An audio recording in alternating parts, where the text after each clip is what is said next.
Assalamualaikum warahmatullahi wabarakatuh. Halo teman-teman semua, kami dari Biologi kelompok 4 yang beranggotakan saya sendiri, Lisya Insani, kemudian ada rekan saya yaitu Ana Bilkis Islami, Dia Nurisma, Nurbaiti, dan Fikri Kusairi. Nah, di sini kami akan mempresentasikan mata kuliah pengelolaan sumber daya pesisir dengan materi potensi dan permasalahan pembangunan wilayah pesisir dengan dosen pengampu Bapak Johar Maknun MSI. Nah, simak videonya ya. Pengertian wilayah pesisir. Wilayah pesisir merupakan wilayah peralihan antara darat dan laut yang bagian lautnya masih dipengaruhi oleh aktivitas daratan, seperti sedimentasi dan aliran air tawar, dan bagian daratnya masih dipengaruhi oleh aktivitas lautan, seperti pasang surut, angin laut, dan pembesan air asin. Menurut Gesampi 2001 mendefinisikan wilayah pesisir sebagai wilayah daratan dan perairan yang dipengaruhi oleh proses biologis dan fisik dari perairan laut maupun dari daratan. Nah, dan didefinisikan secara luas untuk kepentingan pengelolaan sumber daya alam. Sehingga deliniasi wilayah pesisir ini dapat berbeda tergantung dari aspek administratif ekologis dan perencanaan. Nah, potensi sumber daya wilayah pesisir ini beserta sumber daya alamnya memiliki makna strategis bagi pengembangan ekonomi Indonesia karena dapat diandalkan sebagai salah satu pilar ekonomi sosial atau nasional. Di samping itu, fakta-fakta yang telah dikemukakan beberapa ahli dalam berbagai kesempatan juga mengindikasikan hal yang serupa.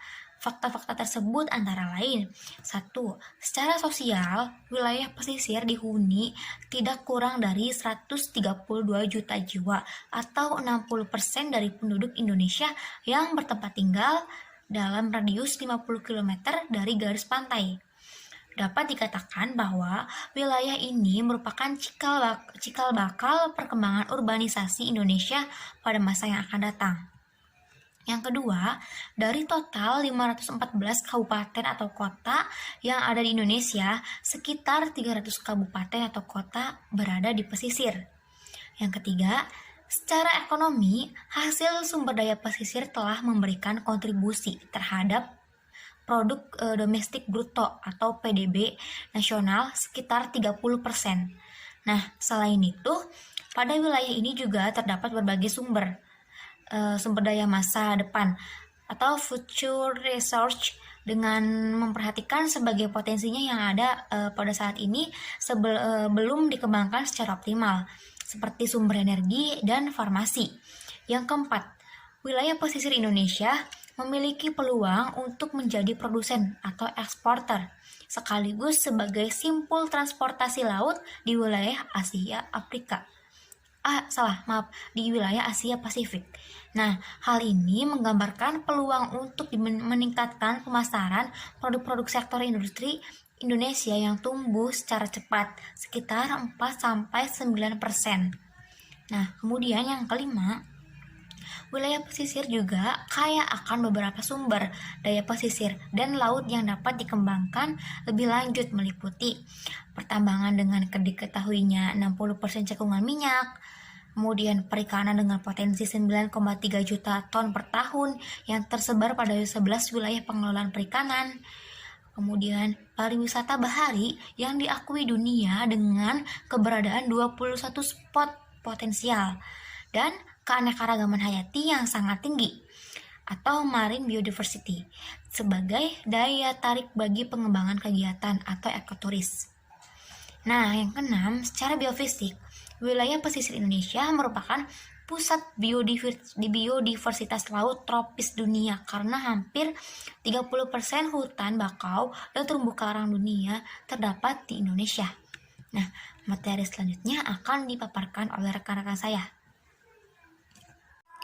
Baik, selanjutnya saya Ana Bilkis Islami akan melanjutkan presentasi mengenai permasalahan pembangunan di wilayah pesisir. Pembangunan wilayah pesisir umumnya menghadapi problematika dasar seperti yang pertama, banyaknya penduduk miskin pada kawasan, Kedua, semakin parahnya kerusakan lingkungan hidup. Ketiga, rendahnya kemandirian organisasi sosial desa. Keempat, minimnya infrastruktur dan kesehatan lingkungan di lingkungan desa. Kemudian kelima, masih banyaknya komunitas atau desa yang terisolasi. Dan keenam, struktur sosial masyarakatnya yang mengarah pada terjadinya polarisasi sosial atau masyarakat desa dua kelas. Berdasarkan pada karakter sumber daya alam dan kondisi sosial ekonomi yang ada di wilayah pesisir, maka arahan alternatif strategi pembangunan yang dapat dilakukan seperti yang pertama untuk desa yang terisolasi, hendaknya dengan menekankan pada pengkombinasian antara strategi partisipatif dengan strategi kesejahteraan. Pendekatan ini dinilai cocok karena kemiskinan di desa terisolasi sangat akut, sehingga harus dimulai dengan menumbuhkan partisipasi warga dalam menumbuhkan pembangunan, serta difasilitasinya kebutuhan sarana dan prasarana. Selanjutnya, secara bertahap masyarakat akan terdorong pertumbuhan ekonominya melalui perluasan pasar dari produk yang dihasilkan dari desa yang bersangkutan. Dan yang kedua, untuk desa pantai, hendaknya menerapkan strategi terpadu, yakni memadukan antara strategi pertumbuhan, kesejahteraan, dan partisipatif. Dalam penerapan strategi pertumbuhan ini tetap diperlukan penekanan pada partisipasi warga serta penyediaan berbagai sarana dan prasarana yang diperlukan atau yang dibutuhkan. Yang ketiga, dilakukannya program PDPT oleh pemerintah. Program PDPT merupakan program yang menitik beratkan pada upaya integrasi pembangunan sumber daya manusia, pembangunan infrastruktur wilayah pesisir, serta mendukung pembangunan iklim usaha ekonomi produktif.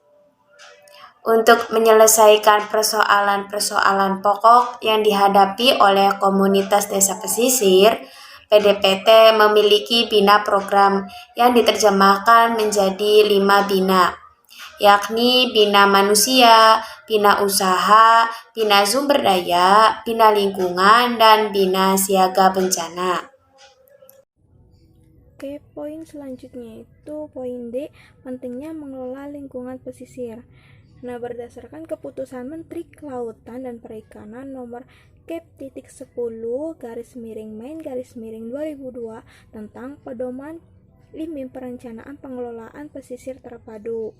Wilayah pesisir didefinisikan sebagai wilayah peralihan antara ekosistem darat dan ekosistem laut yang saling berinteraksi, di mana ke arah laut 12 mil dari garis pantai untuk provinsi dan sepertiga wilayah dari laut ini atau kewenangan provinsi untuk kabupaten atau kota, dan ke arah darat barat administrasi kabupaten atau kota. Dalam proses pengelolaan perlu memperhatikan masyarakat dan kebudayaannya, baik sebagai bagian dari subjek maupun objek pengelolaan tersebut. Dengan memperhatikan hal ini dan tentunya juga kondisi fisik dan alamiah dari lingkungan pesisir dan laut, proses pengelolaannya itu diharapkan dapat menjadi lebih padu, lancar, dan efektif serta diterima oleh masyarakat setempat. Selanjutnya itu mengenai konsep pengelolaan sumber daya alam dan lingkungan pesisir dan laut berbasis masyarakat memiliki beberapa aspek, yaitu yang pertama, mampu mendorong timbulnya pemerataan dalam pengelolaan sumber daya alam dan lingkungan.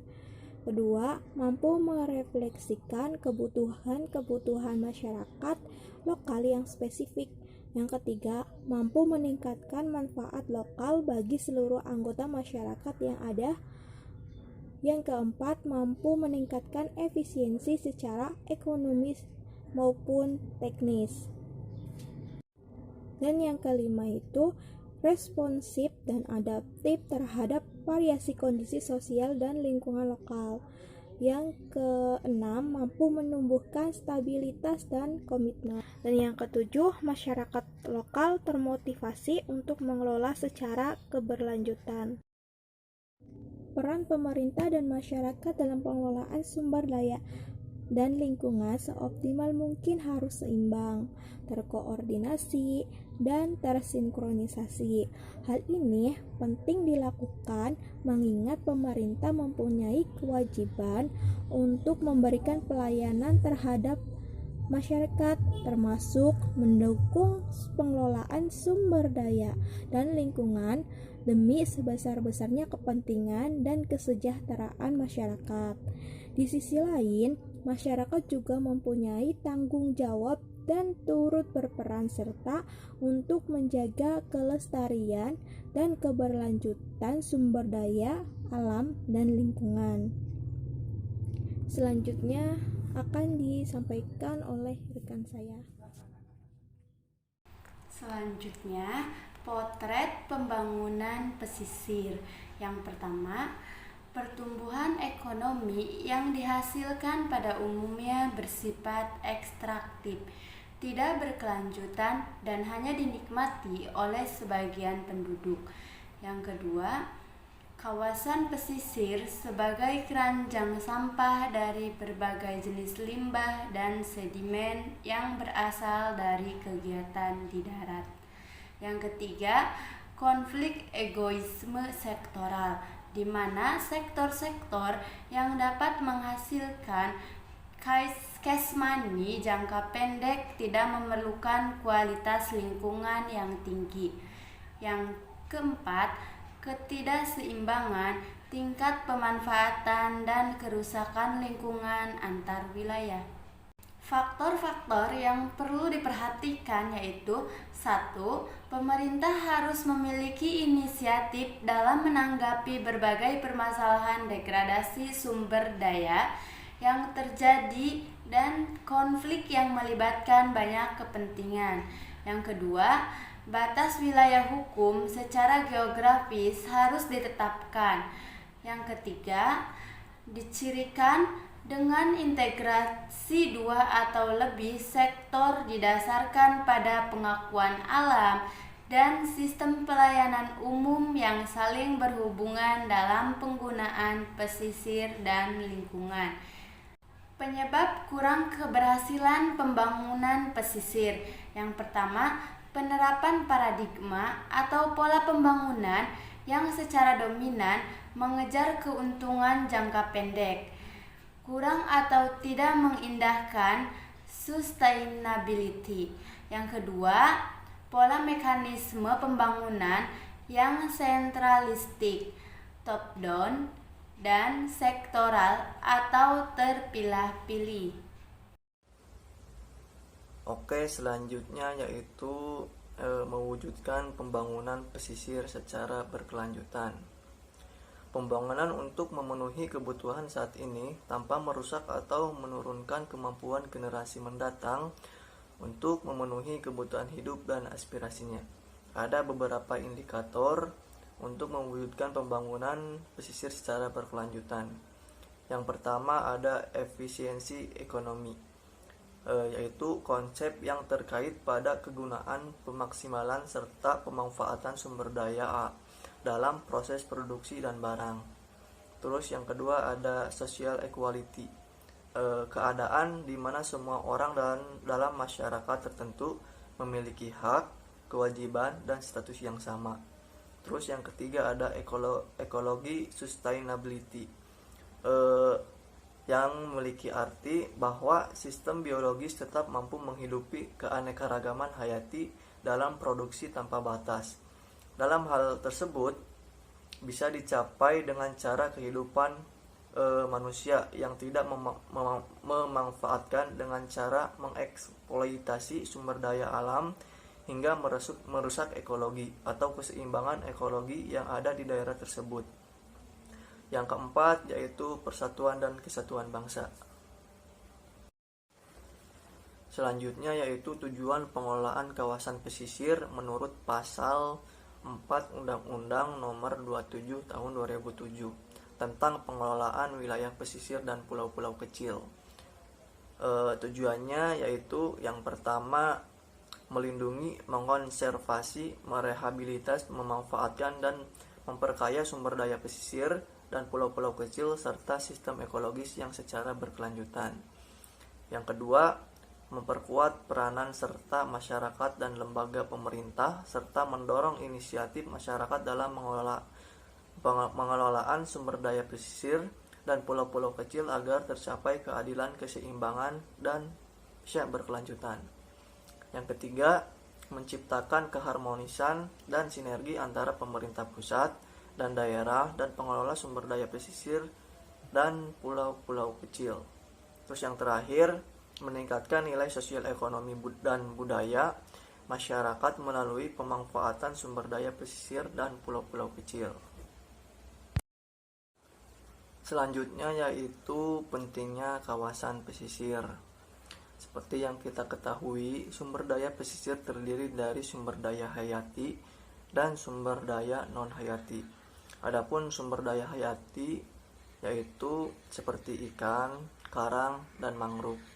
Dan sumber daya non-hayati yaitu seperti mineral dan jasa kelautan. 90% hasil tangkapan ikan berasal dari perairan pesisir dalam 12 mil dari pantai. Sumber daya pesisir mempunyai keunggulan komparatif karena tersedia dalam jumlah yang besar, beraneka ragam, dan laut tropis yang terkaya. 140 juta penduduk atau 60% Indonesia tinggal di wilayah pesisir. 50 km dari garis pantai dan 42 kota dan 290 kabupaten berada di pesisir sebagai tempat pusat pertumbuhan ekonomi. Oleh karena itu, pentingnya pengelolaan wilayah pesisir agar dapat mendorong pertumbuhan ekonomi suatu bangsa atau daerah. Hal ini juga didorong oleh besarnya potensi sumber daya pesisir dan laut yang dapat dimanfaatkan untuk kesejahteraan bangsa. Mungkin cukup sekian presentasi dari kelompok kami. Kurang dan kurangnya kami mohon maaf. Semoga apa yang disampaikan dari kelompok kami bisa bermanfaat bagi kalian. Terima kasih. Wassalamualaikum warahmatullahi wabarakatuh.